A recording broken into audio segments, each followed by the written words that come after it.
students, இப்போ நம்ம 10th standard Samacheer syllabusல Maths 3rd chapter Algebraல exercise 3.8 4th problem பார்க்க போறோம்ப்பா. So இந்த क्वेश्चன்ல என்ன கொடுத்துட்டாங்கன்னு சொல்லி பாருங்க. Find the values of m and n if the following expressions are perfect square. So ஒரு expression கொடுத்துட்டாங்கப்பா, ஒரு polynomial கொடுத்துட்டாங்க. இது perfect square சொல்லிட்டாங்க. இது square root எடுத்தீங்கன்னா உங்களுக்கு perfect factor கிடைக்கும். சரியா? So இப்போ என்ன சொல்லிருக்காங்க அப்படினா இந்த polynomial குள்ள இதோட m ஓட வேல்யூ என்னோட வேல்யூ என்ன அப்படி சொல்லி கண்டுபிடிக்க சொல்லிருக்காங்க. So இப்போ இங்க m n க்கு பதிலா ஏதோ ஒரு நம்பர் வரும்பா, அந்த நம்பர் என்ன அப்படி சொல்லி கண்டுபிடிக்க சொல்லிருக்காங்க. சோ இந்த மாதிரி क्वेश्चन கொடுத்திருந்தாங்க அப்படினா நீங்க என்ன பண்ணணும்? ஃபர்ஸ்ட் ஆஃப் ஆல் இது வந்து லாங் டிவிஷன் மெத்தட்ல தான் நம்ம கண்டுபிடிக்க முடியும். இந்த டேர்ம் எடுத்து அப்படியே உள்ள எழுதிக்கணும். அதுக்கு முன்னாடி நீங்க என்ன செக் பண்ணணும்? பவர்ஸ் வந்து எதர் அசெண்டிங் ஆர்டர்ல இருக்கா இல்ல டிசெண்டிங் ஆர்டர்ல இருக்கா அப்படி சொல்லி செக் பண்ணணும். அதே மாதிரி நம்ம கண்டுபிடிக்க வேண்டிய டேர்ம்ஸ் m n வந்து கடைசி வர மாதிரி நம்ம பார்த்துக்கணும். புரிஞ்சதாப்பா? சோ அதுக்கு ஏத்த மாதிரி நீங்க உங்க பவர்ஸ் அரேஞ்ச் பண்ணிக்கணும். எதர் அசெண்டிங் ஆர் டிசெண்டிங். சரியா? சோ ஃபர்ஸ்ட் இங்க என்ன ஆர்டர்ல கொடுத்திருக்காங்கன்னு பாருங்க. First x⁴, next x³, next x², next x கொடுத்திருக்காங்க. சோ இப்போ இது வந்து டிசெண்டிங் ஆர்டர்ல இருக்கு. பெரிய நம்பர் வந்து குட்டி நம்பர்ல இருக்கு பவர். சரியா? அதே மாதிரி m n கடைசியா இருக்கு. சோ இப்போ ப்ராப்பரா தான் அரேஞ்ச் ஆயிருக்கு. சோ அப்படியே எடுத்து நம்ம எழுதிப்போம். ஸோ இப்போ நம்ம ஸ்கொயர் ரூட் எடுப்போம்ப்பா. சரியா? எழுதியாச்சு. ஸோ பின்னாடி வந்து ரெண்டு டேர்மாக நீங்கள் குரூப் பண்ணிக்கோங்க. ஸ்கொயர் ரூட் எடுக்கணும்னாவே பின்னாடி வந்து ரெண்டு டேர்மாக நீங்கள் குரூப் பண்ணிக்கணும். சரியா?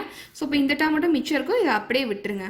ஸோ இப்போ நீங்கள் பாருங்கள், என்ன ஸ்கொயர் பண்ணால் 1/x⁴ வரும் சொல்லி பாருங்கள். இங்கே போடுற அதே நம்பர் தான் இங்கேயும் நீங்கள் போடணும். For example 1/x² into 1/x² நீங்கள் மல்டிப்ளை பண்ணிங்கன்னா 1/x⁴ வருமா? எஸ். ஸோ இப்போ இதை நீங்கள் ஸ்கொயர் பண்ணிங்கன்னா 1/x⁴ வரும்.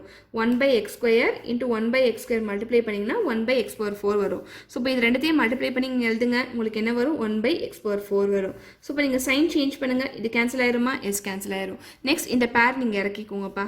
இங்கே என்ன இருக்குது? -6/x⁴ + 13/x² இருக்குது.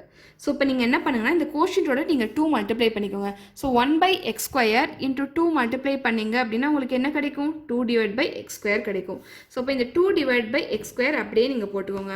ஸோ இப்போ இங்கே இருக்க ஃபர்ஸ்ட் டேர்மும் இங்கே இருக்க ஃபர்ஸ்ட் டேர்மும் கம்பேர் பண்ணுங்கள். இதோட என்ன மல்டிப்ளை பண்ணால் உங்களுக்கு -6/x³ கிடைக்கும் சொல்லி பாருங்கள். இன்கேஸ் தெரியல அப்படின்னா இங்கே இருக்க ஃபர்ஸ்ட் டேர்ம் இங்கே இருக்க ஃபர்ஸ்ட் டேர்ம் நீங்கள் டிவைட் பண்ணி பாருங்கள், என்ன வருதோ சொல்லி பார்ப்போம். சரியா? ஸோ இப்போ இந்த ஹோல் டிவிஷனை வந்து நான் மல்டிப்ளிகேஷனாக கன்வெர்ட் பண்ணுறேன். ஸோ இப்போ என்ன ஆகும்? டினாமினேட்டரில் இருக்கிறது வந்து ரெசிப்ரோக்கல் ஆயிரும். தட் இஸ் x²/2ன்னு எழுதலாம். புரிஞ்சுதாப்பா? ஸோ இப்போ கேன்சல் பண்ணுங்கள். 2 3s are 6, x³ கேன்சல் பண்ணால் x வரும். சரியா? உங்களுக்கு என்ன இருக்குது? -3/x இருக்குது. ஸோ இப்போ இந்த -3/x இங்கேயும் போட்டுக்கோங்க, அதே மாதிரி இங்கேயும் போட்டுக்கோங்கப்பா.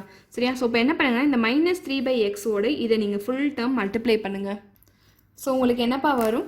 -3/x into 2/x² மல்டிப்ளை பண்ணுங்கள். -3/x into 2/x².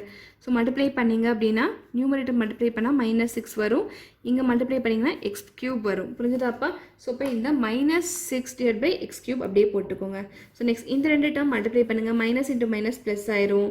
3 × 3 9 ஆயிரும். /x × x வந்து x² ஆயிரும். புரிஞ்சுதா? ஸோ இப்போ நீங்கள் சைன் சேஞ்ச் பண்ணிக்கோங்க. மைனஸ் இருந்தால் ப்ளஸ் இருந்தால் மைனஸ் போட்டுக்கோங்க. ஸோ இந்த டேர்ம் கேன்சல் ஆயிருமா? எஸ். ஸோ இது ரெண்டுத்தையும் நீங்கள் சப்ராக்ட் பண்ணால் என்னப்பா வரும்? தட் இஸ் 13/x² - 9/x² பண்ணால் உங்களுக்கு என்னப்பா வரும்? எல்சிஎம் வந்து இங்கே x² வந்துடும். 13 - 9 என்னப்பா வரும்? 4 வரும். சரியா? 4/x² வருது. ஸோ இங்கே எழுதிக்கோங்க 4/x². ஸோ நெக்ஸ்ட் இந்த பேர் அப்படியே இறக்கிக்கோங்க. இங்கே என்ன இருக்குது? +m/x + n இருக்குது. சரியா? ஸோ இப்போ நீங்கள் என்ன பண்ணணும் அப்படின்னா இந்த கோஷன்ட்டோட நீங்கள் 2 மல்டிப்ளை பண்ணிக்கணும். ஸோ உங்களுக்கு என்னப்பா வரும்? ஸோ பாருங்கள், நான் கோஷன்ட்டோட 2 மல்டிப்ளை பண்ணிக்கிறேன். உங்களுக்கு என்ன வரும்? 2 × 1/x² வந்து 2/x² வரும். ஸோ 2 × -3/x என்னப்பா வரும்? இது உள்ள மல்டிப்ளை பண்ணுங்கள். 2 × 3 வந்து 6 வரும். /x வரும். ஸோ உங்களுக்கு என்ன கிடச்சிருக்கு? 2/x² - 6/x கிடச்சிருக்கு. ஸோ இங்கே எழுதிக்கோங்க 2/x² - 6/x. ஸோ இப்போ என்ன பண்ணுங்கன்னா இங்கே இருக்க ஃபர்ஸ்ட் டேர்மும் இதுவும் கம்பேர் பண்ணுங்கள்.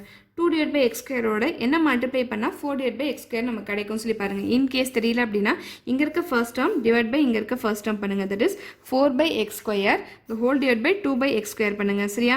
ஸோ இப்போ இந்த ஹோல் டிவைடட் பையை நீங்கள் மல்டிப்ளிகேஷனாக கன்வெர்ட் பண்ணிக்கோங்க. அப்படி கன்வெர்ட் பண்ணால் உங்களுக்கு என்னப்பா வரும்? இந்த டேர்ம் ரெசிப்ரோக்கல் எடுக்கணும். x²/2 வரும். சரியா? ஸோ இப்போ கேன்சல் பண்ணலாமா? x² கேன்சல் பண்ணலாம். 2 1s are 2, 2 2s are 4 வரும். ஸோ உங்கள் ஆன்சர் என்ன கிடச்சிருக்கு? 2 கிடச்சிருக்கு. ஸோ இப்போ இங்கே +2 போட்டுக்கோங்க. அதே +2 இங்கே கோஷன்ட்லேயும் நீங்கள் போட்டுக்கோங்கப்பா. சரியா? ஸோ இப்போ இந்த 2 ஓட இந்த ஃபுல் டேர்மும் நீங்கள் மல்டிப்ளை பண்ணுங்கள். என்ன வரும்?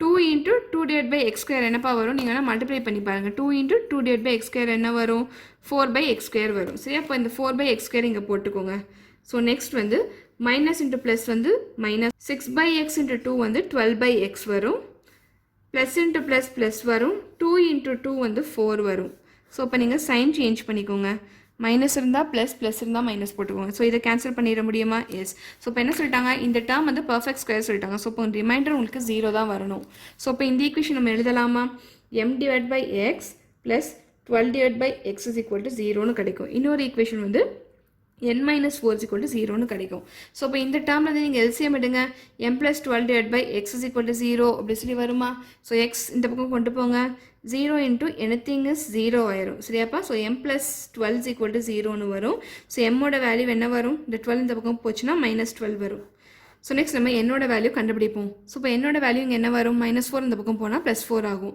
ஸோ உங்கள் mோட வேல்யூ மைனஸ் 12 என்னோட வேல்யூ 4 ஸோ எழுதிக்கோங்க therefore m is equal to minus 12 n is equal to 4 இதான் உடைய ஆன்சர்